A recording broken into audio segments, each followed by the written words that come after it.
आचार्य देवव्रत जी, देश के रक्षा मंत्री श्रीमान राजनाथ सिंह जी, गुजरात के लोकप्रिय मुख्यमंत्री श्री भूपेंद्र भाई पटेल, गुजरात सरकार में मंत्री जगदीश भाई, अन्य मंत्रिपरिषद के सारे वरिष्ठ सदस्य, CDS general Ali Chauhan ji, chief of air staff air chief marshal BR Chaudhari, chief of naval staff admiral R Hari Kumar, chief of army staff general Manoj Pande, अन्य सभी महानुभाव, विदेशों से आए हुए सभी गणमान्य महानुभाव, देवी और सज्जनों, गुजरात की धरती पर सशक्त, समर्थ और आत्मनिर्भर भारत के इस महोत्सव में आप सभी का हार्दिक स्वागत है।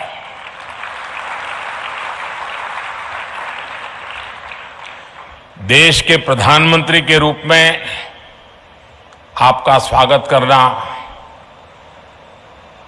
ये जितना गौरवपूर्ण है, उतना ही गौरवपूर्ण इस धरती के बेटे के रूप में आप सबके स्वागत करने का भी मुझे गर्व है। डेफ एक्सपो 2022 का ये आयोजन नए भारत की ऐसी भव्य तस्वीर खींच रहा है जिसका संकल्प हमने अमृतकाल में लिया है। इसमें राष्ट्र का विकास भी है, राज्यों का सहभाग भी है, इसमें युवा की शक्ति भी है, युवा सपने भी हैं, युवा संकल्प भी है, युवा साहस भी है, युवा सामर्थ्य भी है। इसमें विश्व के लिए उम्मीद भी है, मित्र देशों के लिए सहयोग के अनेक अवसर भी हैं। साथियों, हमारे देश में डिफेंस एक्सपो पहले भी होते रहे हैं, लेकिन इस बार का डिफेंस एक्सपो अभूतपूर्व है। एक नई शुरुआत का प्रतीक है। ये देश का ऐसा पहला डिफेंस एक्सपो है जिसमें केवल भारतीय कंपनियां ही भाग ले रही हैं, केवल मेड इन इंडिया रक्षा उपकरण ही है। पहली बार किसी डिफेंस एक्सपो में भारत की मिट्टी से, भारत के लोगों के पसीने से बनी अनेक विध उत्पाद, हमारे ही देश की कंपनियां, हमारे वैज्ञानिक, हमारे युवाओं का सामर्थ्य आज हम लौह पुरुष सरदार पटेल की इस धरती से दुनिया के सामने हमारे सामर्थ्य का परिचय दे रहे हैं। इसमें 1300 से ज्यादा एग्जीबिटर्स हैं, जिसमें भारतीय उद्योग है, भारत के उद्योगों से जुड़े हुए कुछ जॉइंट वेंचर्स हैं, एमएसएमईज और 100 से ज्यादा स्टार्टअप्स हैं। एक तरह से आप सब यहां और देशवासी और दुनिया के लोग भी क्षमता और संभावना दोनों की झलक एक साथ देख रहे हैं। इन्हीं संभावनाओं को साकार करने के लिए पहली बार 450 से ज्यादा एमओयूज और एग्रीमेंट साइन किए जा रहे हैं। साथियों, ये आयोजन हम काफी समय पहले करना चाहते थे। गुजरात के लोगों तो भली बात पता भी है, कुछ परिस्थितियों के कारण हमें समय बदलना पड़ा, उसके कारण थोड़ा विलंब भी हुआ। जो विदेशों से मेहमान आने थे उनको असुविधा भी हुई, लेकिन देश के अब तक के सबसे बड़े डिफेंस एक्सपो ने एक नए भविष्य का सशक्त आरंभ कर दिया है। मैं जानता हूं कि इससे कुछ देशों को असुविधा भी हुई, लेकिन बड़ी संख्या में विभिन्न देश सकारात्मक सोच के साथ हमारे साथ आए हैं। साथियों, मुझे खुशी है कि भारत जब भविष्य के इन अवसरों का आकार दे रहा है तो भारत के 53 अफ्रीकन मित्र देश कंधे से कंधा मिलाकर हमारे साथ खड़े हैं।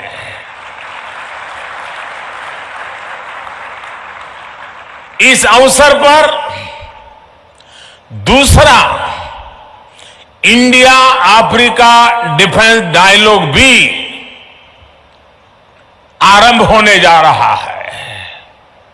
भारत और अफ्रीकन देशों के बीच ये मित्रता, ये संबंध उस पुराने विश्वास पर टिके हैं जो समय के साथ और मजबूत हो रहा है, नया आयाम छू रहा है। मैं अफ्रीका से आए अपने साथियों को बताना चाहता हूं कि आज आप गुजरात की जिस धरती पर आए हैं उसका अफ्रीका के साथ बहुत पुराना और आत्मीय संबंध रहा है। अफ्रीका में जो पहली ट्रेन चली थी उसके निर्माण कार्य में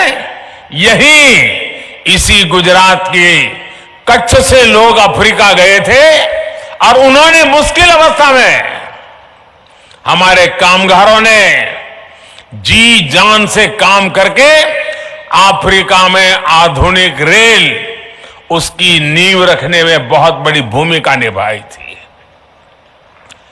इतना ही नहीं, आज अफ्रीका में जाएंगे तो दुकान शब्द कॉमन है। ये दुकान शब्द गुजराती है। रोटी, भाजी, ये अफ्रीका के जनजीवन में जुड़ गए शब्द है। महात्मा गांधी जैसे वैश्विक नेता के लिए भी गुजरात अगर उनकी जन्मभूमि थी तो अफ्रीका उनकी पहली कर्मभूमि थी। अफ्रीका के प्रति आत्मीयता और ये अपनापन आज भी भारत की विदेश नीति के केंद्र में है। कोरोना काल में जब वैक्सीन को लेकर पूरी दुनिया चिंता में थी, तब भारत ने हमारे अफ्रीकन मित्र देशों को प्राथमिकता देते हुए वैक्सीन पहुंचाई।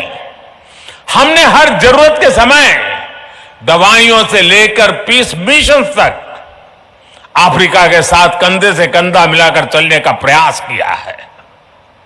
अब रक्षा क्षेत्र में हमारे बीच का सहयोग और समन्वय इन संबंधों को नई ऊंचाई देंगे।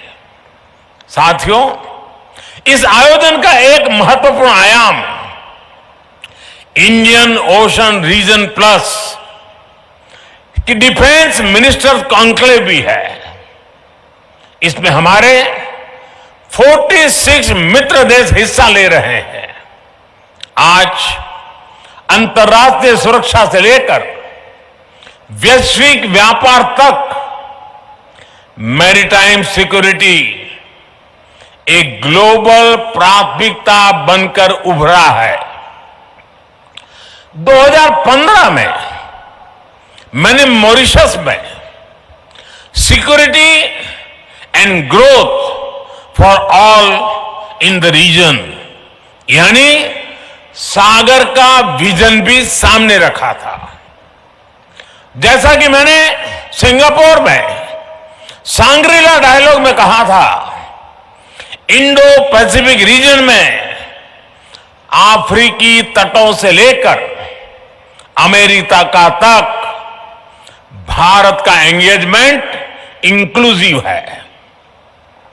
आज ग्लोबलाइजेशन के दौर में मर्चेंट नेवी की भूमिका का भी विस्तार हुआ है।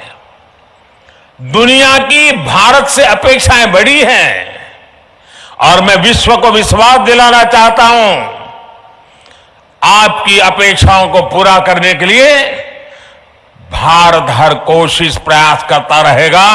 हम कभी पीछे नहीं हटेंगे। इसलिए ये डिफेंस एक्सपो भारत के प्रति वैश्विक विश्वास का प्रतीक भी है। इतने सारे देशों की उपस्थिति के जरिए विश्व का बहुत बड़ा सामर्थ्य गुजरात की धरती पर जुट रहा है।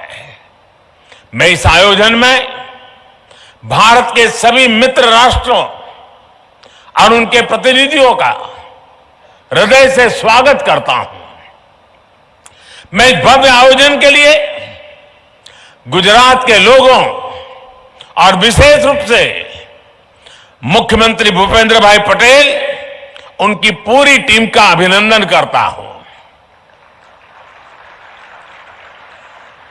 देश और दुनिया में विकास को लेकर औद्योगिक सामर्थ्य उसे लेकर के गुजरात की जो पहचान है, आज इस डिफेंस एक्सपो से गुजरात की पहचान को चार चांद लग रहे हैं, एक नई ऊंचाई मिल रही है। आने वाले समय में गुजरात डिफेंस इंडस्ट्री का भी एक बड़ा केंद्र बनेगा।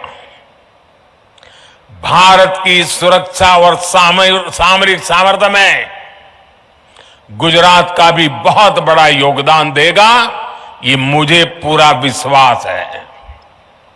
साथियों, मैं अभी स्क्रीन पे देख रहा था, डीसा के लोग उत्साह से भरे हुए थे, उमंग और उत्साह नजर आ रहा था। डीसा एयरफील्ड का निर्माण भी देश की सुरक्षा और उस क्षेत्र के विकास के लिए एक महत्वपूर्ण उपलब्धि है। डीसा अंतर्राष्ट्रीय सीमा से केवल 130 किलोमीटर दूर है। अगर हमारे फोर्सेस, विशेषकर हमारी वायुसेना डीसा में होगी तो हम पश्चिमी सीमा पर किसी भी दुस्साहस का और बेहतर ढंग से जवाब दे पाएंगे। डीसाना भाइयों बहनों, તમને હું ગાંધીનગરથી અનેક અભિનંદન પાઠવું છું। હવે તો ડીસા વાસણનો બનાસકાંઠા પાટણ જિલ્લાનો સિતારો ચમકી રહ્યો છે। इस एयरफील्ड के लिए गुजरात की ओर से साल 2000 में ही डीसा के ये जमीन दी गई थी। जब यहां मैं मुख्यमंत्री था तो मैं लगातार इसके निर्माण कार्य के लिए प्रयास करता था। तत्कालीन केंद्र सरकार को, उस समय जो सरकार थी, उनको बार बार मैं समझा रहा था इसका महत्व क्या है। इतनी सारी जमीन दे दी, लेकिन 14 साल तक कुछ नहीं हुआ। और फाइलें भी ऐसी बना दी गई थी, ऐसे सवालिया निशान डाले गए थे कि मुझे वहां पहुंचने के बाद भी सही तरीके से सही चीजों को प्रस्थापित करने में भी टाइम गया। सरकार आने के बाद हमने डीसा में ऑपरेशनल बेस बनाने का फैसला लिया और हमारी सेनाओं की अपेक्षा आज पूरी हो रही है। मेरे डिफेंस के साथी जो भी चीफ ऑफ डिफेंस साहब बने, हर किसी ने मुझे हमेशा इस बात की याद दिलाई थी और आज चौधरी जी के नेतृत्व में ये बात सिद्ध हो रही है। जितना अभिनंदन डीसा को है उतना ही अभिनंदन मेरे एयरफोर्स के साथियों को भी है। ये क्षेत्र अब देश की सुरक्षा का एक प्रभावी केंद्र बनेगा। जैसे बनासकांठा और पाटन, उसने अपनी एक पहचान बनाई थी और वो पहचान थी बनासकांठा पाटन गुजरात में सौर शक्ति, सोलर एनर्जी का केंद्र बनकर उभरा है। वही बनासकांठा और पाटन अब देश के लिए वायु शक्ति का भी केंद्र बनेगा।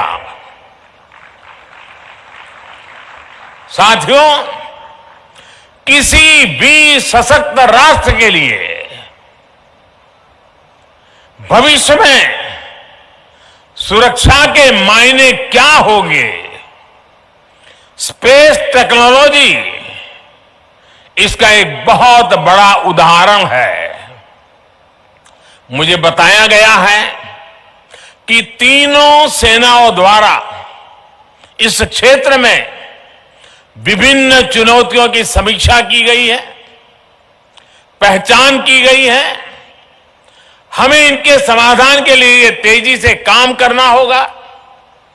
मिशन डिफेंस स्पेस देश के प्राइवेट सेक्टर को भी अपने सामर्थ्य दिखाने का अवसर देगा। स्पेस में भविष्य की संभावनाओं को देखते हुए भारत को अपनी इस तैयारी को और बढ़ाना होगा। हमारी डिफेंस फोर्सेस को नए इनोवेटिव सॉल्यूशंस खोजने होंगे। स्पेस में भारत की शक्ति सीमित न रहे और इसका लाभ भी केवल भारत के लोगों तक ही सीमित न हो, ये हमारा मिशन भी है, हमारा विजन भी है। स्पेस टेक्नोलॉजी भारत की उदार सोच वाली स्पेस डिप्लोमेसी की नई परिभाषा को गढ़ रही है, नई संभावनाओं को जन्म दे रही है। इसका लाभ कई अफ्रीकन देशों को, कई अन्य छोटे देशों को हो रहा है। ऐसे 60 से ज्यादा विकासशील देश हैं जिनके साथ भारत अपनी स्पेस साइंस को साझा कर रहा है। साउथ एशिया सैटेलाइट इसका एक प्रभावी उदाहरण है। अगले साल तक आसियान के 10 देशों को भी भारत के सैटेलाइट डेटा तक रियल टाइम एक्सेस मिलेगा। यहां तक कि यूरोप और अमेरिका जैसे विकसित देश भी हमारे सैटेलाइट डेटा का उपयोग कर रहे हैं। इस सब के साथ ही ये एक ऐसा क्षेत्र है जिसमें समुद्री व्यापार से जुड़ी अपार संभावनाएं हैं। इसके जरिए हमारे मछुआरों के लिए बेहतर आय और बेहतर सुरक्षा के लिए रियल टाइम सूचनाएं मिल रही हैं। हम जानते हैं कि स्पेस से जुड़ी इन संभावनाओं को अनंत आकाश जैसे सपने देखने वाले मेरे देश के युवा साकार करेंगे, समय सीमा में साकार करेंगे और अधिक गुणवत्ता के साथ साकार करेंगे। भविष्य को गढ़ने वाले युवा स्पेस टेक्नोलॉजी को नई ऊंचाई तक ले जाएंगे। इसलिए ये विषय डिफेंस एक्सपो की एक महत्वपूर्ण प्राथमिकता है। गुजरात की इस धरती से डॉक्टर विक्रम साराभाई जैसे वैज्ञानिक की प्रेरणा और गौरव भी जुड़ा हुआ है। वो प्रेरणा हमारे संकल्पों को नई ऊर्जा देगी। और साथियों, आज बात जब डिफेंस सेक्टर की बात होती है, फ्यूचर वॉरफेयर की बात होती है, तो इसकी कमान एक तरह से युवाओं के हाथ में है। इसमें भारत के युवाओं को उनके इनोवेशन और रिसर्च की भूमिका बहुत बड़ी है। इसलिए ये डिफेंस एक्सपो भारत के युवाओं के लिए उनके फ्यूचर की विंडो की तरह है। साथियों, रक्षा क्षेत्र में भारत इंटेंट, इनोवेशन और इंप्लीमेंटेशन के मंत्र पर आगे बढ़ रहा है। आज से 8 साल पहले तक भारत की पहचान दुनिया के सबसे बड़े डिफेंस इंपोर्टर के रूप में होती थी। हम दुनिया भर से माल खरीदते थे, लाते थे, पैसे देते रहते थे। लेकिन न्यू इंडिया ने इंटेंट दिखाया, इच्छा शक्ति दिखाई और मेक इन इंडिया आज रक्षा क्षेत्र की सक्सेस स्टोरी बन रहा है। पिछले 5 वर्षों में हमारा रक्षा निर्यात, हमारा डिफेंस एक्सपोर्ट 8 गुना बढ़ा है। दोस्तों, हम दुनिया के 75 से ज्यादा देशों को रक्षा सामग्री और उपकरण एक्सपोर्ट कर रहे हैं, निर्यात कर रहे हैं। 2021-22 में भारत का डिफेंस एक्सपोर्ट $1.59 बिलियन यानी करीब 13,000 करोड़ रुपए हो चुका है। और आने वाले समय में हमने इसे $5 बिलियन यानी 40,000 करोड़ रुपए तक पहुंचाने का लक्ष्य रखा है। ये निर्यात, एक्सपोर्ट केवल कुछ उपकरणों तक सीमित नहीं है, केवल कुछ देशों तक सीमित नहीं है। भारतीय रक्षा कंपनियां आज ग्लोबल सप्लाई चेन का महत्वपूर्ण हिस्सा बन रही है। हम ग्लोबल स्टैंडर्ड के स्टेट ऑफ आर्ट उपकरणों की सप्लाई कर रहे हैं। आज एक और कई देश भारत के तेजस जैसे आधुनिक फाइटर जेट में दिलचस्पी दिखा रहे हैं, तो वहीं हमारी कंपनियां अमेरिका, इजरायल और इटली जैसे देशों को भी रक्षा उपकरणों के पार्ट सप्लाई कर रही है। साथियों, हर भारतीय को गर्व होता है जब वो सुनता है कि भारत में बनी ब्रह्मोस मिसाइल अपनी कैटेगरी में सबसे घातक और सबसे आधुनिक मानी जाती है। कई देशों के लिए ब्रह्मोस मिसाइल उनकी पसंदीदा चॉइस बनकर उभरी है। साथियों, भारत की टेक्नोलॉजी पर आज दुनिया भरोसा कर रही है, क्योंकि भारत की सेनाओं ने उनकी क्षमताओं को साबित किया है।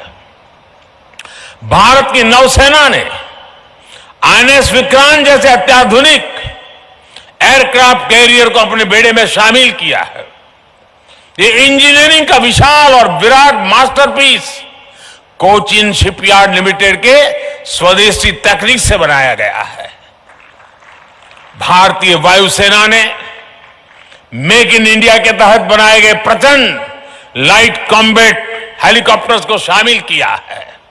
इसी तरह हमारी थल सेना भी आज स्वदेशी तोपों से लेकर कॉम्बैट गन्स तक भारतीय कंपनियों से खरीद रही है। यहां गुजरात के हजीरा में बन रही मॉडर्न आर्टिलरी आज देश की सीमा की सुरक्षा बढ़ा रही है।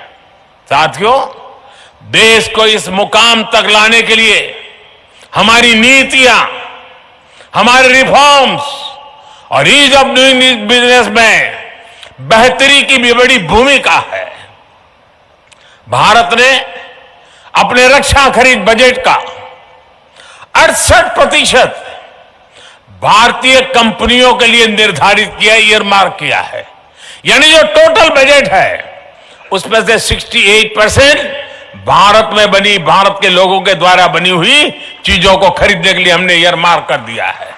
ये बहुत बड़ा निर्णय है और ये निर्णय इसलिए हुआ है कि भारत की सेना को जो प्रगतिशील नेतृत्व मिला है और सेना में बैठे हुए लोगों के हौसले के कारण ये निर्णय हो पा रहा है। ये राजनीति इच्छा शक्ति से होने वाले निर्णय नहीं है, ये निर्णय सैन्य की इच्छा शक्ति से होता है। और आज मुझे गर्व है कि मेरे पास ऐसे जवान हैं, मेरे सेना के ऐसे अफसर हैं कि ऐसे महत्वपूर्ण निर्णयों को वो आगे बढ़ा रहे हैं। इसके अलावा हमने डिफेंस सेक्टर को रिसर्च और इनोवेशन के लिए, स्टार्टअप इंडस्ट्री और एकेडमिया के लिए खोला। 25% रिसर्च बजट हमने बाहर जो एकेडमिया है, नई पीढ़ी है, उनके हाथ में सुपुर्द करने का साहसपूर्ण निर्णय किया है। और मेरा भरोसा मेरे देश की युवा पीढ़ी में है। अगर भारत सरकार उनको 100 रुपया देगी, मुझे पक्का विश्वास है वो देश को 10,000 रुपया लौटा करके दे देंगे। ये मेरे देश की युवा पीढ़ी में था। मुझे खुशी है कि सरकार के प्रयासों के साथ ही हमारी सेनाओं ने भी आगे आकर ये तय किया है कि देश की रक्षा के लिए ज्यादा से ज्यादा साजो सामान वो देश के भीतर जो बना है उसी को खरीदेंगे।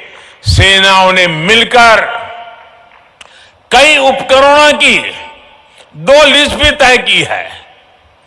उन्होंने एक लिस्ट वो बनाई है जो सिर्फ देश में बनी हुई चीजों को खरीदा जाएगा, और कुछ लिस्ट ऐसी है कि जो अनिवार्य होगा तो बाहर से ली जाएगी। आज मुझे खुशी है, मुझे बताया गया कि उन्होंने उसमें 101 और चीजें नई आज जोड़ दी हैं जो सिर्फ भारत में बनी हुई चीजें ली जाएगी। ये निर्णय आत्मनिर्भर भारत के सामर्थ्य को भी दिखाते हैं और देश के जवानों का अपने देश के सैन्य साजो सामान को लेकर बढ़ रहे भरोसा का प्रतीक भी है। इस लिस्ट के बाद रक्षा क्षेत्र के ऐसे 411 साजो सामान और उपकरण होंगे जिन्हें भारत केवल मेक इन इंडिया के तहत खरीदेगा। आप कल्पना करिए, इतना बड़ा बजट भारतीय कंपनियों की नींव को कितना मजबूत करेगा, हमारे रिसर्च और इनोवेशन को कितनी बड़ी ताकत देगा, हमारे डिफेंस मैन्युफैक्चरिंग सेक्टर को कितनी बड़ी बुलंदी देगा, और इसका कितना बड़ा फायदा मेरे देश की युवा पीढ़ी को होने वाला है। साथियों, इस चर्चा के बीच मैं एक और विषय जरूर कहना चाहता हूं, और मैं समझता हूं कि इस बात को हमने समझना होगा। जो कमेंटेटर्स होते हैं वो भी कभी कभी इन चीजों में फंस जाते हैं, लेकिन मैं कहना जरूर चाहूंगा, हमारा बहुत जीवन का अनुभव है। जब हम ट्रेन के अंदर प्रवास करते हैं, अगर एक सीट पर 4 लोग बैठे हैं और 5वां आ जाए तो ये चारों मिलकर के 5वें को घुसने नहीं देते हैं, रोक देते हैं। ठीक वैसे ही स्थिति डिफेंस की दुनिया में मैन्युफैक्चरिंग कंपनियों की रही है। दुनिया की डिफेंस सप्लाई के क्षेत्र में कुछ एक कंपनियों की जो मोनोपोली चलती है, वे किसी को घुसने ही नहीं देते थे।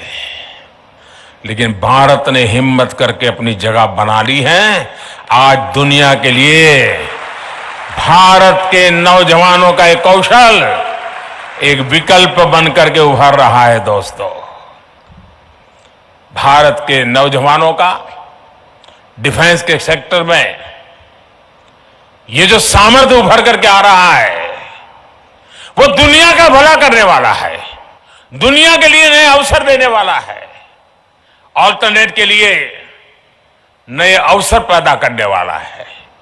और हमारे नौजवानों का ये प्रयास, मुझे पूरा विश्वास है कि हमारे नौजवानों के इस प्रयास के कारण आने वाले दिनों में देश का सुरक्षा का क्षेत्र तो मजबूत होगा ही होगा, लेकिन साथ साथ देश के सामर्थ्य में, देश के युवा सामर्थ्य में भी अनेक गुना बढ़ोतरी होगी। आज के इस डिफेंस एक्सपो में जो चीजें हम दिखा रहे हैं, उसमें मैं ग्लोबल गुड का भी संकेत देख रहा हूं। इसका बड़ा लाभ दुनिया के छोटे देशों को होगा, जो संसाधनों की कमी के कारण अपनी सुरक्षा में पीछे छूट जाते हैं। साथियों, भारत डिफेंस सेक्टर को अवसरों के अनंत आकाश के रूप में देखता है, सकारात्मक संभावनाओं के रूप में देखता है। आज हमारे यहां यूपी और तमिलनाडु में 2 डिफेंस कॉरिडोर तेज गति से विकास की दिशा में आगे बढ़ रहे हैं। दुनिया की बड़ी बड़ी कंपनियां भारत में इन्वेस्ट करने के लिए आ रही है। इस इन्वेस्टमेंट के पीछे सप्लाई चेन का एक बड़ा नेटवर्क विकसित हो रहा है। इन बड़ी कंपनियों का हमारी एमएसएमईज, हमारे लघु उद्योग की भी ताकत जुड़ जाती है। हमारे लघु उद्योगों को भी इसके कारण ताकत मिल जाती है और सहयोग करेगी। और मुझे विश्वास है हमारे इन छोटे छोटे उद्योगों के हाथ में भी पूंजी पहुंचने वाली है। इस क्षेत्र में लाखों करोड़ के निवेश से युवाओं के लिए उन क्षेत्रों में रोजगार के बड़े अवसर पैदा होने वाले हैं और एक नए विकास की ऊंचाई को प्राप्त करने की संभावना हो जाती है। मैं गुजरात डिफेंस एक्सपो में मौजूद सभी कंपनियों से भी आह्वान करना चाहता हूं, आप इन अवसरों को भविष्य के भारत को केंद्र में रख करके आकार दीजिए। आप मौका जाने मत दीजिए, आप इनोवेट करिए, दुनिया में बेस बनाने का संकल्प लीजिए और सशक्त विकसित भारत के सपने को आकार दीजिए। और मैं नौजवानों को, रिसर्चर्स को, इनोवेटर्स को विश्वास देता हूं, मैं आपके साथ हूं। आपके उज्जवल भविष्य के लिए मैं मेरी आज आपके लिए खपाने के लिए तैयार हूं। साथियों, देश बहुत तेजी से बदल रहा है, आप भी अनुभव करते होंगे। यही देश, कोई जमाना था जब कबूतर छोड़ा करता था, आज चीता छोड़ने की ताकत रखता है।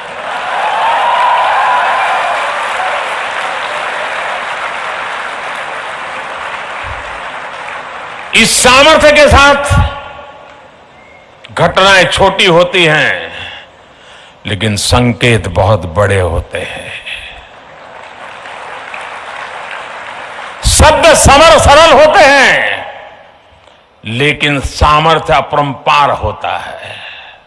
और आज भारत की युवा शक्ति, भारत का सामर्थ्य विश्व के लिए आशा का केंद्र बन रहा है। और आज का ये डिफेंस एक्सपो उसी का एक रूप लेकर के आपके सामने प्रस्तुत है।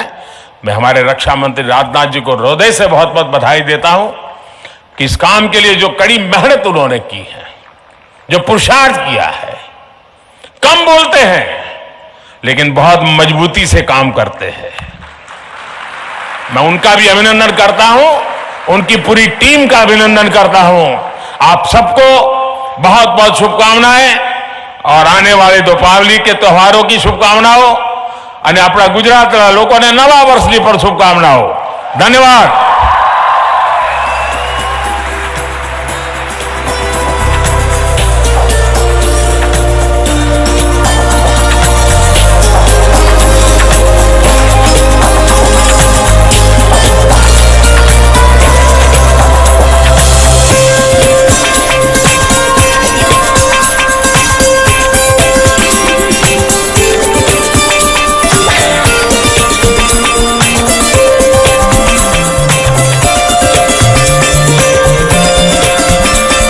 Thank you, Honorable Prime Minister, sir. Deaf Expo 22